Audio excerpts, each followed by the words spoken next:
So the Carnot cycle is 4 steps on the chessboard of pressure versus volume. And so Carnot defined this particular combination because it represents the maximum efficiency that a heat engine can achieve.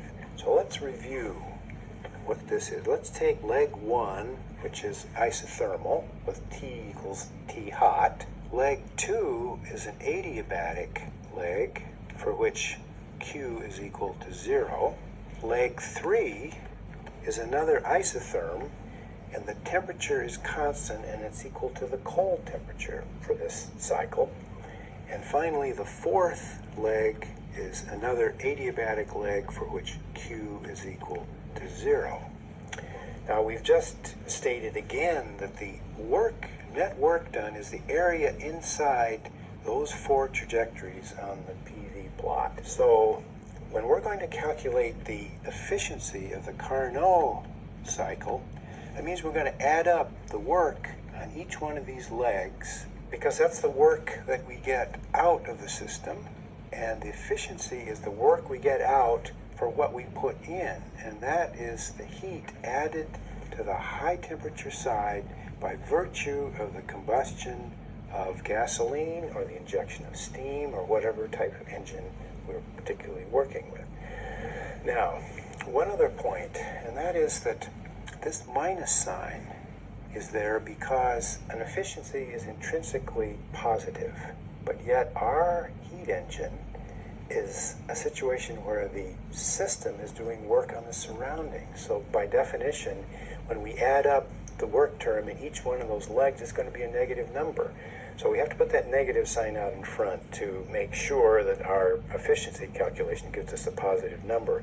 Now this is an interesting aspect of chemical thermodynamics, because as I have mentioned before, we're following the convention that work coming out of the system is negative.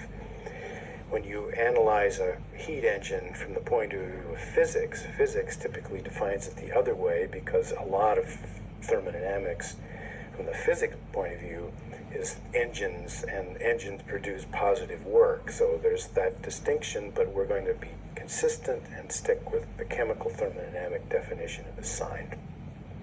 So now our objective is to calculate the work along each one of these paths, the 4 paths that constitute the Carnot cycle. But we've done so much work on analyzing these trajectories that this part is very quick and straightforward, because our first leg is the isothermal leg, but we're now an expert at analyzing heat and work along an isothermal trajectory, because we know that the change in internal energy along that first leg, which is equal to Q plus W, that's identically equal to 0. That means immediately that Q is equal to minus W, but we've calculated the work already for an isothermal trajectory. That's equal to minus nR. Now we put in T hot because we've got to be very careful that we're analyzing the correct temperatures. And then it's times the natural log of the ratio of final to initial volume. Well, our final volume is V2, our initial volume is V1, so we have log of V2 over V1.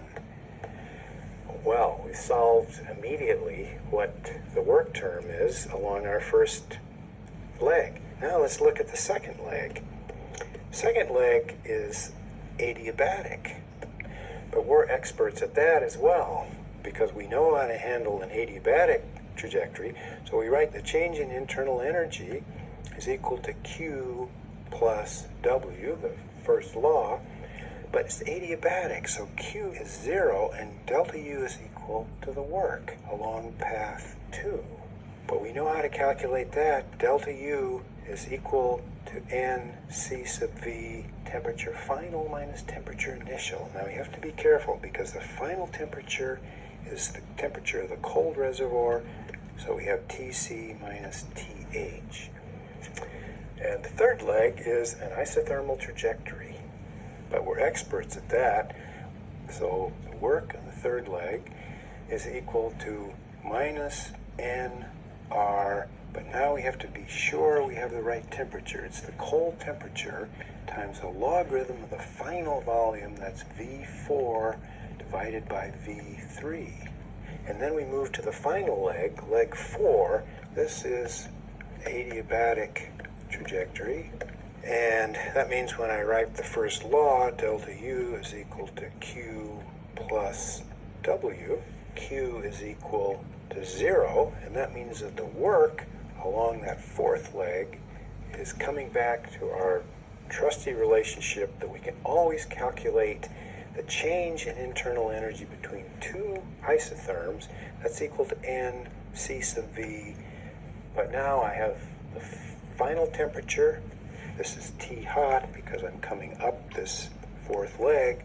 So that's T hot minus T cold.